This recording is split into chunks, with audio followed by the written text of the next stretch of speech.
টাকা তোর কত বাহারি নাম, মসজিদে অথবা মাদ্রাসায় দিলে দান,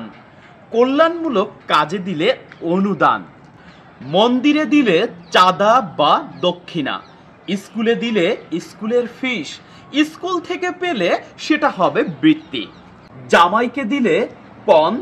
আর স্ত্রীকে দিলে দেনমোহর, আবার স্ত্রীকে তালাক দিলে খোরপোশ, কাউকে দিলে ধার,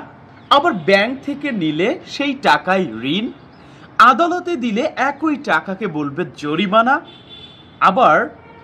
সরকারকে দিলে সেই টাকাকেই বলা হবে কর, অবসরে নিলে পেনশন, আবার সেই টাকাকে অপহরণে নিলে মুক্তিপণ, হোটেল বয়কে দিলে সেটাকে বলে টিপস, আবার কর্মচারীকে দিলে সেটা হবে বেতন, আবার যদি শ্রমিককে দেন তাহলে হবে মজুরি, আর বয়স্কদের দিলে সেটাকে বলা হয় বয়স্ক ভাতা, অবৈধভাবে পেলে সেটাকে বলে ঘুষ, আবার কাউকে অনুপ্রাণিত করতে দিলে সেটাকে বলে ভর্তুকি, আবার ভিক্ষুককে দিলে সেটাকে বলা হয় ভিক্ষা,